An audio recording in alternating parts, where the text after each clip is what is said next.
Alright, class, sound like we haven't done these in a while, so some of you may want some help with this. So here is a video on these word problems. Write an exponential equation in standard form that models the amount of medicine that retains in the dog's bloodstream. So y is going to be the amount that is left. The initial amount is 23. This is exponential decay, so it's 1 minus 0.08 to the time of t. So y equals 23 times 0.92 to the t. How many milligrams are left after 20 days? I'm going to use function notation. So f of 20 equals 23 times 0.92. T up there, all to the 20th. Let me fix that other one, sorry. And I'm going to calculate just a moment. And according to my calculations, f of 20 is 4.34 milligrams. Graph the function and determine when the medicine will be out of the dog's bloodstream. Okay, so y equals 23 times 0.92 to the t. Let's go to decimals. And y equals 23 times 0.92 to the x.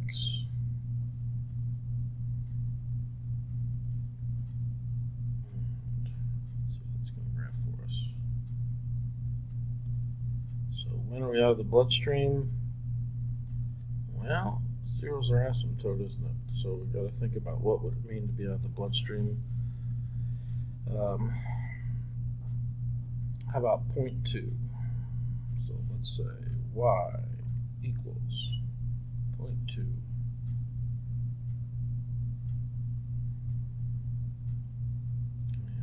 let's see if we can find our intersection.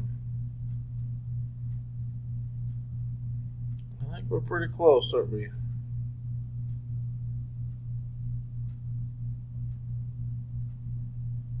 So a better question might be, when is there less than 1 milligram? Well, it would depend on what sort of test. So it's 99% out after about 57 days.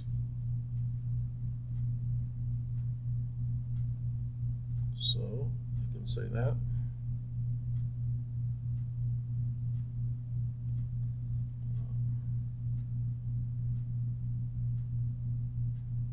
There is 0.2 milligrams after, oh gosh, what did we say that was? I forgot, didn't I? 57 days.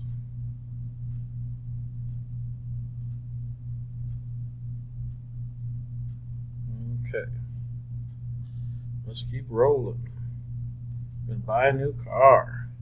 The value of the car decreases by 25% each year. That's pretty steep. You must be pretty hard on your car.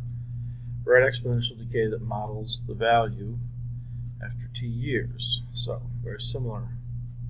We're going to say y equals our initial amount, 22,500. Times 1 minus 0.25 to the t, or y equals 22500 times 0.75 t. What is the value of the car after, let's call that 3, huh? Let's see these in there. I think 3. Y equals 22500 times 0.75 to the third. 1 moment, please.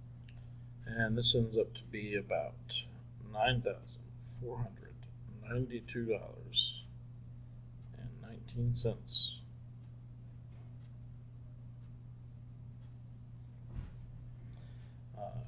Don't forget your labels in there. After approximately how many years will the car be worth? 5,300. So this one makes a lot more sense in terms of graphing. So finding when something was zero was tough to do. So let's go ahead and set up what this would look like algebraically. You'd put that 5,300 here, and you'd set it equal to the 22,500 times 0.75 to the t. And you could do this with algebraic methods, but let's see if we can do it on Desmos. So I remember my numbers. So let's do some erasing here. So 22,500 times 0.75 to the x. And I think we're trying to see when it was. Is it 5,300? Oops. Let's double check that. 5,300, sure enough.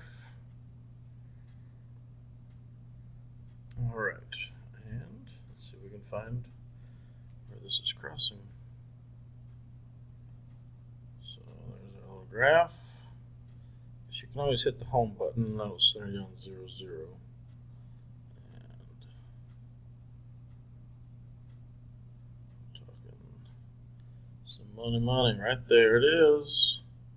So it looks like about 5 years. So the black line is our 5,300. The red line is our decreasing value of the car. So back here we can say that t is about 5 years. So in about 5 years, the car will be worth $5,300. From 1990 to 2000, the population of California can be modeled by T is the number of year. What is the population in 1990? So this is just our initial amount, the number, the coefficient. So 29816,591. What is the growth factor and percent increase? The growth factor is 1.0128, and the percent increase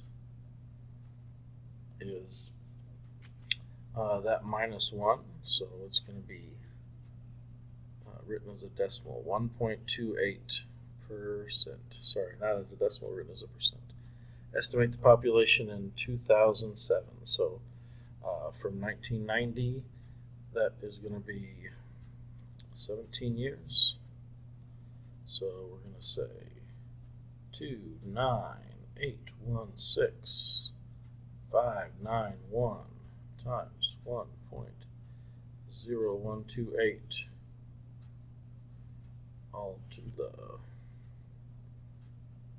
17th. I said all to the 17th, just the growth factor of the 17th. So actually it's a P, not a Y. And the handy dandy calculator says 370,13551. And I don't think they're going to let us have a fraction of a person, so mine rounds up. 5, 2. Put some commas in there, seems to make sense. You can read my hieroglyphics. All right, onward and upward. You deposit $3,500 in an account. It earns 2.5 annual interest. Find the account balance after 1 year if the interest is compounded. So we're going to find our different compounding interests. Let's start with annually. So remember our formula is A equals P times 1 plus R over N, all to the NT. And N is the changing the compounding. Whoa, that was ugly. UGLY. Quarterly N is 4. Monthly N is 12. continuously, we're going to use e to the RT. All right, here we go. Annually is going to be 3,500 times 1 plus 0.025 over 1 to the 1 year, right? Yes. So we get A equals 3,587.5. Now, the only thing that's going to change in these is this number and this number, okay? So I'm going to go ahead and stop the recording and show you once I get it all done. All right, so we see that the amount is increasing a little bit every time we compound the interest a little more.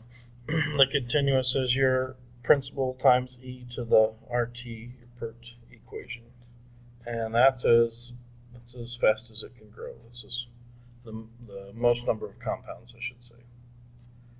So 5 says compare your answers in 4. Which account would be the best one to pick for your investments? D, because it earns the most interest. So I'll write that down if you want. Number 6, we're going to deposit $1,200 in an account that pays 4.8 annual interest, compounding continuously. What's the balance after 4 years? So our amount is going to be the principal times e to the r, so as a decimal, 0.048 times 4. And let's calculate. All right, I got 1,454.00. And if you think 4.8% should earn, I don't know, $50 a year or so you get kind of close with that. We deposit number 7. We deposit $700 in an account that pays 2.75 annual interest. How long does it take for the balance to reach 1,000 when it's compounded quarterly? So we're going to have to solve this one by graphing. We're going to say, I've written this in a while, A equals P times 1 plus R over N, all to the NT. So we want to know, when is it $1,000? We started with 700. Our rate as a decimal is 0.0275. Quarterly is 4. And we don't know that T, so we're trying to find 4T. This is something you would need to graph. I guess, let's graph it the way it is. So you could always move that 700 before you graphed if you wanted to. But let's see what we got. And Desmos. So we had y equals 1,000, before I forget that.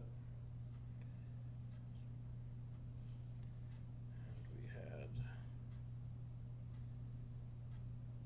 700 times 1 plus 0.025, was it? Divided by 4, all to the 4 times x. See if that really was right. 0.0275. Makes a difference, huh? 275. And let's see what that looks like.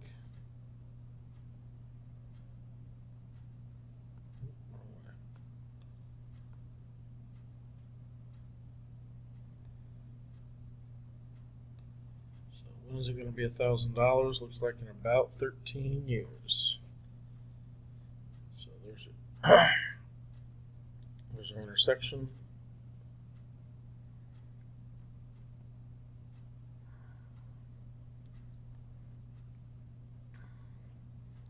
So T equals 13. 13 years. Sentence. $700 will become $1,000 in about 13 years. Oh, I'm about out of time.